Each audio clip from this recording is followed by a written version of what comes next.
आगाज में खबर यह है कि हुकूमत और PTI के दरमियान मुज़ाकरात का दूसरा दौर हुआ। तहरीक इंसाफ ने 2 मुतालबात मुज़ाकराती कमेटी के सामने रख दिए। कहा 9 मई और 26 नवंबर के धरने पर जुडिशल कमीशन बनाया जाए, बानी PTI समेत तमाम कैद पार्टी कारकुनान को रिहा किया जाए। ऑपोजिशन लीडर उमर अयूब ने बानी चार्टर ऑफ डिमांड हुकूमती कमेटी के सामने रख दिया। ऑपोजिशन लीडर ने PTI की जानिब से 26 नवंबर के वाक़यात पर भी एहतजाज रिकॉर्ड करवाया। इजलास में इज़हार ख्याल करते हुए उमर अयूब ने मज़ीद कहा, उन वाक़यात पर शफ़ाफ तहकीकात के बगैर आगे नहीं बढ़ा जा सकता। हुकूमत संजीदा है तो PTI को पॉलिटिकल स्पेस दी जाए। हुकूमत और PTI के दरमियान मुज़ाकरात का दूसरा दौर।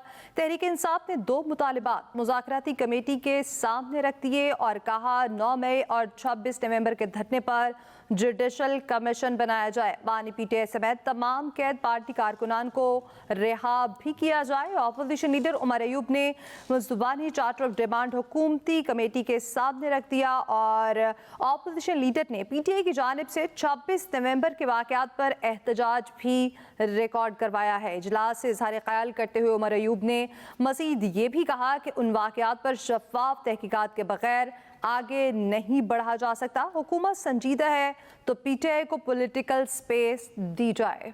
आज ही हुकूमत और पाकिस्तान तहरीक इंसाफ के दरमियान मुज़ाकरात का दूसरा दौर हुआ और आज चार्टर ऑफ डिमांड अपोजिशन की जानिब से पेश किया जाना था। वज़ीर आला KP अली अमीन गंडापुर कहते हैं, हमारे मुतालबात वाज़ेह हैं, खुलकर बात करें। हमारे मुतालबात माने गए तो मामलात खुश उसलूबी से हल होंगे। मुल्क में जमहूरियत होगी तो मईशत भी बेहतर होगी। मुल्क की तरक्की सियासी इस्तेहकाम से वाबस्ता है। जमहूरियत, जब मुल्क में जमहूरियत होगी तो जमहूरियत के बाद ही फिर मुल्क की मैशत भी ठीक होगी। इसे एक हमारा एजेंडा था SAFC का जो का इजलास था और एक एजेंडा उसमें था माइनर मिनरल्स का और उसमें भी हमारे सूबे का ऑलरेडी हमने एक्ट बनाया हुआ है और जरिए तौर पे हमको ये दरखास्त तो देने नहीं आया यहाँ पर कोई। अगर कोई बात होगी तो वो डॉक्यूमेंट शेयरिंग होगी दोनों तरफ से और जो भी डॉक्यूमेंट शेयर होंगे तो इंशाल्लाह हम आपके सामने लाएंगे। कुरम के जो हालात है वो आज से नहीं है, ये पिछले 50 साल से इस तरह चल रहे थे और अल्हम्दुलिल्लाह हमें बहुत बड़ी कामयाबी हुई है और अल्हम्दुलिल्लाह अब वो तकरीबन फाइनल हो चुका है और ये एक बहुत लंबा एक मसला था। इंशाल्लाह उसका मुकम्मल अभी हल इंशाल्लाह आपके जो सामने आया, ये बहुत बड़ी कामयाबी। इमरान खान साहब ने बड़ा क्लैरिटी से बताया कि पाकिस्तान के लिए मुज़ाकरात कर रहे हैं और पाकिस्तान उनकी प्रायोरिटी है, तो जो भी यहाँ पे फैसले होंगे जाहिर बात है इमरान खान की मर्जी से होंगे। और स्पीकर कौमी असम्बली का हुकूमत और PTI मुज़ाकराती कमेटी के शुरका का खैर मकदम।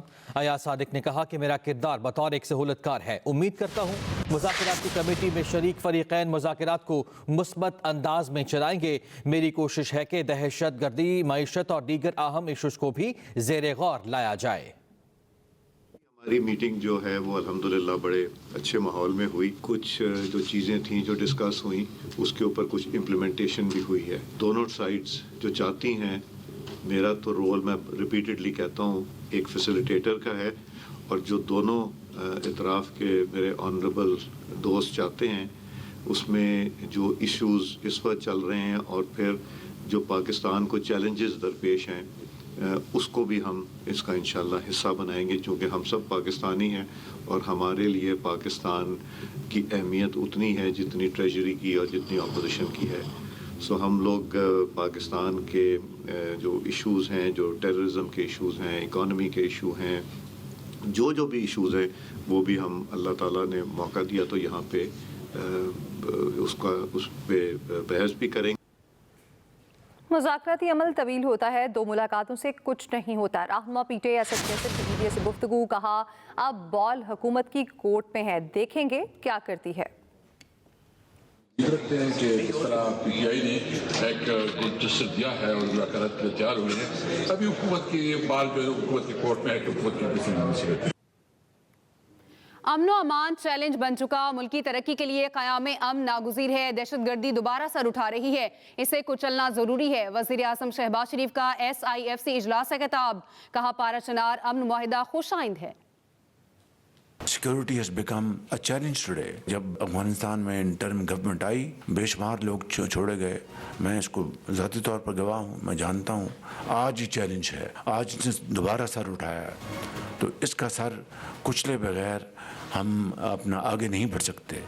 इस हवाले से जो कुर्बानियाँ दी जा रही हैं, जो लोग, जो अफसर, जो जवान जिस तरह वो जाम शहादत नोश कर रहे हैं, اور اپنے پیاروں کو چھوڑ کے جا رہے ہیں. اس سے بڑی قربانی تو اور کوئی نہیں ہو سکتی. پچھلے 2-3 سالوں میں 22% پالیسی ریٹ تھا, اب پالیسی ریٹ بینکوں کا 13% پہ ہے. تو آج کم سے کم 8 پوائنٹس کا سپیس اویلیبل ہے اسٹیٹ بینک کے پاس کہ اگر وہ پالیسی ریٹ کم کرنا چاہیں. اسٹاک ایکسچینج تاریخ کے سب سے اونچی سطح پہ ہے. تو یہ تمام یہ جو اہداف ہیں, اشاری ہیں, ایک کھلا ثبوت ہے کہ انشاءاللہ یہ سال پاکستان کی ترقی اور خوشحالی میں بہت ممید و معاون ثابت ہوگا. چاہے وہ آذربائیجان ہے, ازبکستان ہے, سب یہ چاہتے ہیں کہ پاکستان کے ساتھ ہمارے روابط بڑھیں, پاکستان کے ساتھ انویسٹمنٹس ہوں. یہ ترقی اور خوشحالی کا سفر تبھی طے ہوگا کہ ملک کے اندر ایک استحکام ہو, اور معاشی استحکام جڑا ہوا ہے سیاسی استحکام کے ساتھ. بجلی کی قیمتوں میں ہمیں خاطر خواہ کمی کرنی ہے, جس کے اوپر دن رات کام ہو رہا ہے. آگے بڑھتے ہیں. سانحہ 9 مئی کے 19 مجرموں کی سزاؤں کی معافی کا اعلان. ISPR کے مطابق مجموعی طور پر 67 مجرموں نے رحم کی اپیلیں دائر کیں. 48 کو قانونی کارروائی کے لیے کورٹس آف اپیل پہ نظر ثانی کے لیے ارسال کیا گیا. 9 مئی کے واقعات میں ملوث سویلینز کے ملٹری کورٹس کے سماعت کے لیے مقرر سپریم کورٹ کا آئینی بینچ 7 جنوری کو سماعت کرے گا. جسٹس امین الدین خان کی سربراہی میں 7 رکنی آئینی بینچ کیس سنے گا. سابق ڈیپٹی اسپیکر پنجاب کی رولنگ نظر ثانی کیس کی سماعت کے لیے بھی مقرر کیا گیا. تفصیل جان لیتے ہیں, ہمارے نمائندے جہاں زیب عباسی ہمارے ساتھ موجود ہیں. جہاں زیب آگاہ کیجیے. دیکھیں, سپریم کورٹ نے آئینی بینچ کی 6 جنوری سے لے کر 10 جنوری تک کی جو کاز لسٹ ہے وہ جاری کر دی ہے. جسٹس امین الدین خان کی سربراہی میں 7 رکنی آئینی بینچ اہم کیسز پر سماعت کرے گا, جن میں ملٹری کورٹس کیس بھی شامل ہے. 9 مئی کے واقعات میں سویلین کے فوجی عدالتوں میں ٹرائل کے حوالے سے یہ کیس سپریم کورٹ میں پینڈنگ ہے. گزشتہ جو اس کی آخری سماعت ہوئی تھی اس وقت سپریم کورٹ نے کہا تھا ملٹری کورٹس کو کہ وہ سزائیں سنا سکتے ہیں. 7 جنوری کو اس کیس پر سماعت ہوگی. اسی طرح سے لاپتہ افراد کیس کی سماعت 8 جنوری کو سماعت کے لیے مقرر کی گئی ہے. سابق ڈپٹی اسپیکر پنجاب اسمبلی کی رولنگ کے خلاف جو کیس ہے وہ 9 جنوری کو سماعت کے لیے مقرر کیا گیا ہے. ہائی کورٹس کے چیف جسٹس صاحبان کے ثوابدیدی اختیارات کے حوالے سے کیس 10 جنوری کو سماعت کے لیے مقرر کیا گیا ہے. 10 جنوری کو ہی طلبہ تنظیموں پر پابندی کے خلاف کیس سماعت کے لیے مقرر کیا گیا, جبکہ عام انتخابات کے معاملے کے اوپر کمیشن تشکیل دینے کی جو درخواست ہے اس پر بھی 7 جنوری کو سماعت ہوگی. جی شکریہ آپ کا جہاں زیب. فوجی عدالتوں سے سزا معافی کے بعد پی ٹی آئی کے 4 کارکن پشاور پہنچ گئے ہیں. اسی پر بات کرتے اپنے نمائندے احتشام بشیر ہمارے ساتھ ہیں. جی احتشام بتائیے. جی بالکل, 9 مئی کے واقعات میں جن پی ٹی آئی کارکنوں کو سزا دی گئی تھی ان کی معافی کے بعد وہ کارکن رہا ہو گئے ہیں, اور ان میں سے 6 کا تعلق بتایا جا رہا ہے وہ خیبر پختونخوا سے ہے. جو رہا ہوئے ہیں ان میں جو ہے مردان اور 20 سے ان کا تعلق بتایا جا رہا ہے. رہائی کے بعد یہ خیبر پختونخوا وزیر اعلیٰ خیبر پختونخوا ہاؤس پہنچے ہیں, جہاں پر صوبائی وزراء نے ان کا استقبال کیا ہے, اور اس کے بعد جو ہے وہ کارکن اپنے آبائی علاقوں کی طرف روانہ ہو گئے ہیں. کچھ عرصہ قبل جو ہے ان کارکنوں کو جو گرفتار کیا تھا ان کو فوجی عدالتوں سے سزائیں دی گئی تھی, اور آج عام معافی کے بعد ان کارکنوں کو رہا کر دیا گیا ہے. جی احتشام بشیر, آپ ہمیں آگاہ کر رہے تھے, شکریہ آپ کا. ANF پاکستان نیوی اور میری ٹائم سیکیورٹی ایجنسی کا سمندر میں انسداد منشیات آپریشن. ترجمان ANF کے مطابق کارروائی کے دوران 320 ملین روپے مالیت کی کئی ٹن شراب برآمد کی گئی. بات کرتے اپنے نمائندے آفتاب خان ہمارے ساتھ ہیں. جی آفتاب بتائیے.